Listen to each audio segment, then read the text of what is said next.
Hey everyone, welcome back to another flipped lesson here for anatomy and physiology.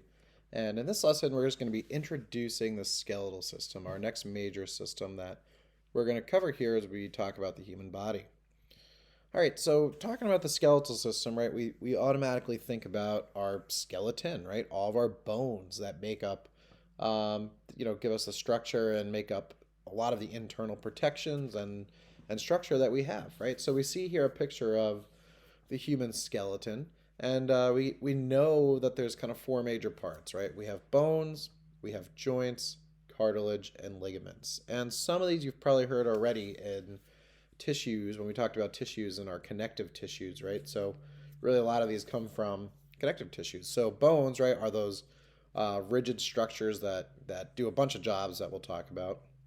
Okay, a joint, if you remember, and if not, well, I think you have to write this down anyways, but a joint, right, is where two bones connect. So, and we can have, well, many different types of joints, which we'll talk about. But like your elbow would be a joint, right? Your knee would be a joint. Every spot in your spinal column, each vertebrae is a joint, right, where two bones meet. Cartilage, right, is that type of connective tissue which is softer than bone, all right, and makes up a lot of the ends of our bones, as we'll talk about. And then ligaments, right? It's a type of connective tissue that actually holds two bones together, right? We think about kind of like being like a little rope that kind of ties two bones together, keeps everything nice and connected. And you'll see here, right? So like we have a lot of this stuff not only in our skeletal system, but looking at our lungs, right? We see all these different types of cartilage here that help make up our lungs too. So just remembering that these connective tissues and like cartilage, right, is not only in our skeletal system but found in other places as well. And you're throughout this chapter, right? You're gonna learn all these bones in the human body, what they look like, how to identify them, what they're made up of, and you can see here, and looking at this picture, right, we see where there's cartilage all over in many of these different types of joints as well, where bones meet.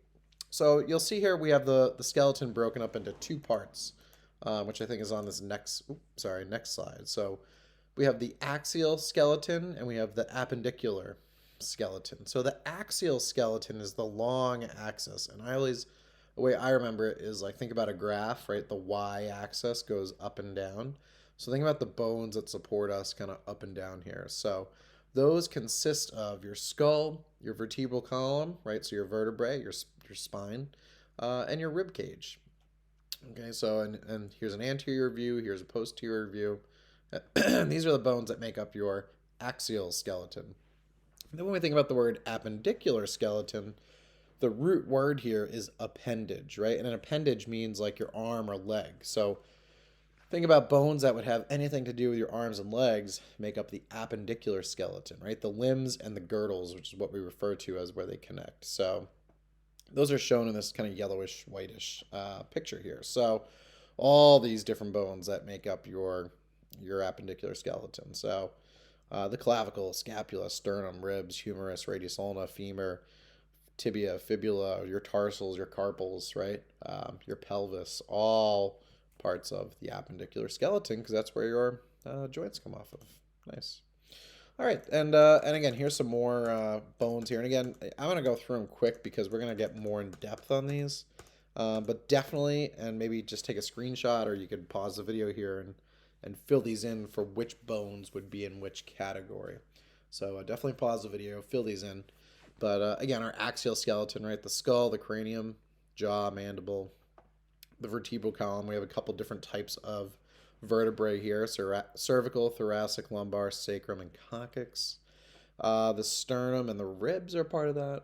Then your appendicular, right? You have the clavicle, collarbone, scapula, your shoulder blade, the pelvic girdle here down towards your hip, arm, radius, ulna, carpals, metacarpals, phalanges, that goes wrist, hand, fingers, and toes as well, and then the metatarsals would be down in your ankle and foot.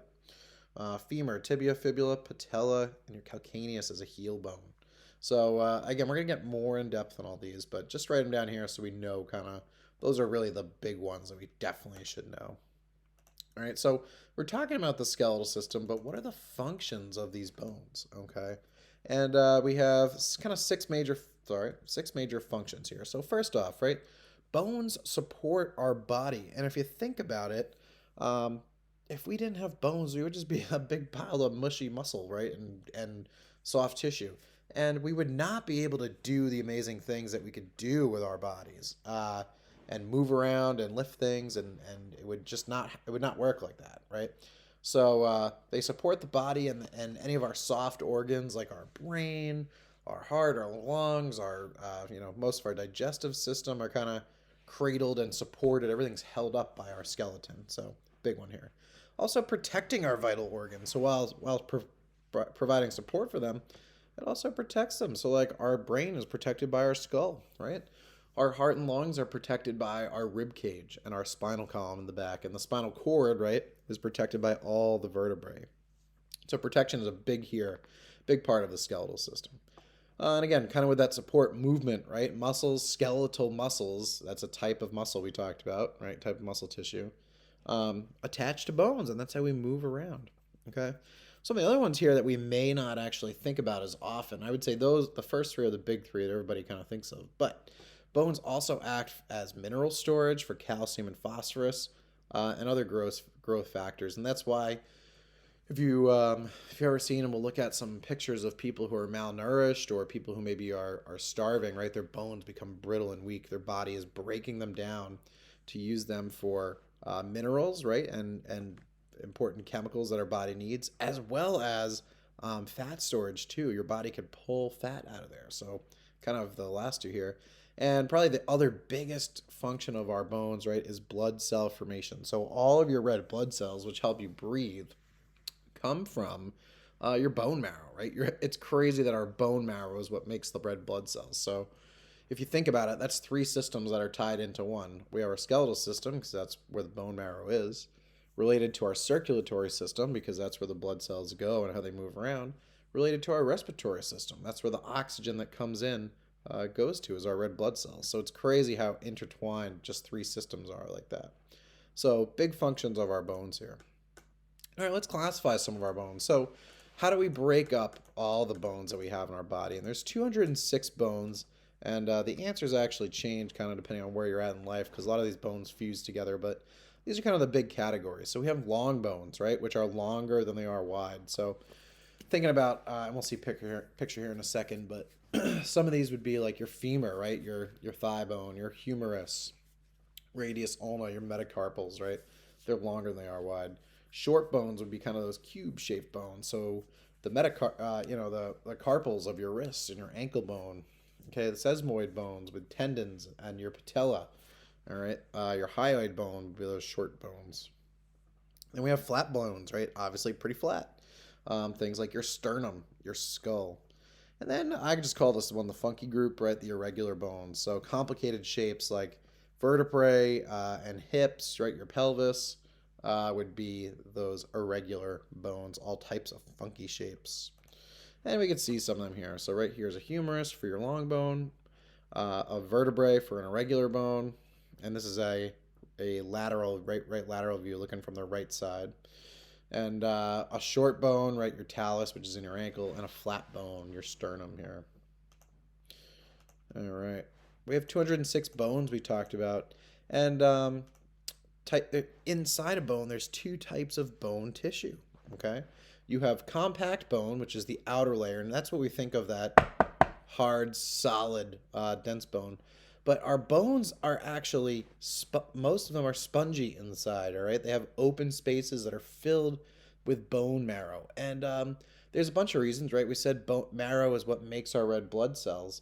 But at the same time, it's really important to think about being lightweight, right? If our bones were completely compact, dense bone, we would be so heavy. We would need a huge amount of muscles just to move around. And we probably wouldn't have survived because we evolved from chasing down wild prey on the savannah. So it's crazy to think that our bones are designed to be strong but lightweight. We're going to get more in depth in that in class. So like we said, they're very hard. They're lightweight because the inside is spongy. It's not solid. And they have a lot of ability to resist tension and forces. So they're very kind of like stretchy almost, even though you may not think it, but they can move quite a bit. So And this is just a beautiful picture here. I mean, look at this on the outside, and this is a cross section of our skull. On the outside, we see this compact bone here, nice and rigid, but inside, and this is a zoomed in picture here, look at that spongy bone. I mean, it literally looks like a sponge. It's so porous, right? So it gives strength while being lightweight, and it also gives purpose because that's where the bone marrow is, where we make our red blood cells. All right, so let's talk a little bit about bone development here. And I'm only going to do kind of a brief overview of it, and we're going to get way more in depth in class. So we have this process called osteogenesis, right, or ossification.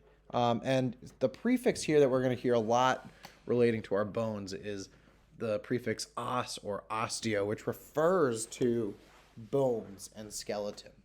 Okay, so osteogenesis is the process of making bone tissue. When we think about ossification, of the process of hardening those bones. And this actually begins at 8 weeks gestation. And what that means is like when you're in the womb, right? When you're a fetus that's growing, at 8 weeks you already start to harden and make some of these bones.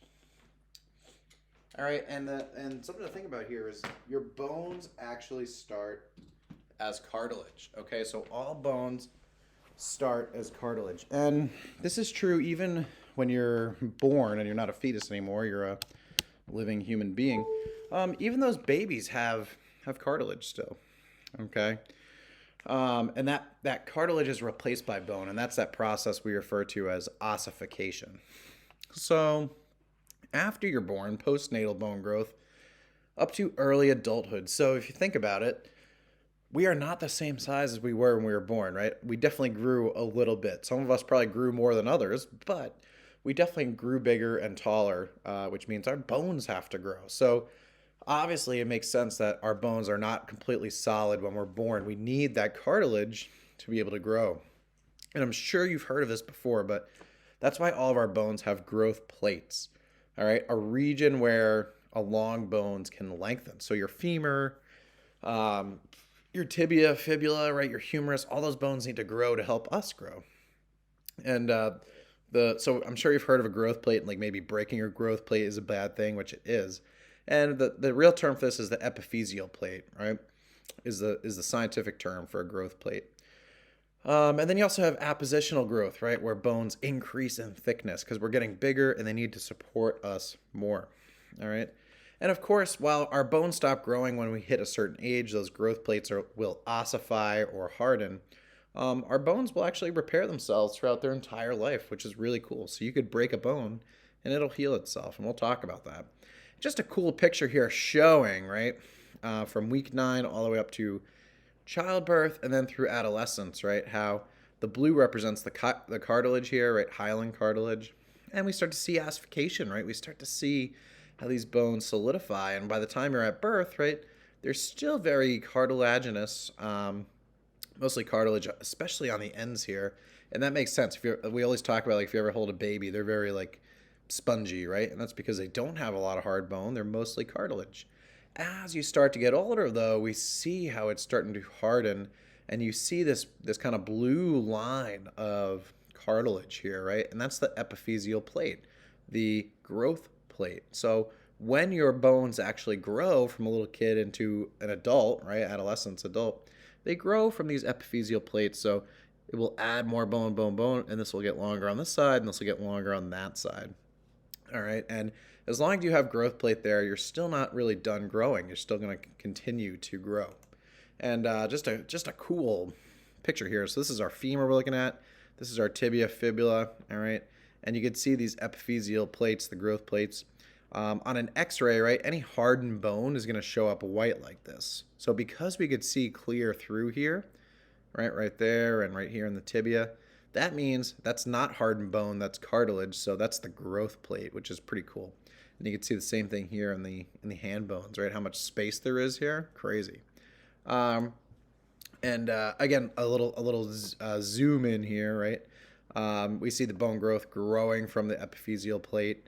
All right, the cartilage gets replaced by bone, and we see this bone remodeling, right, where they start to take more of a shape here, and that'll happen.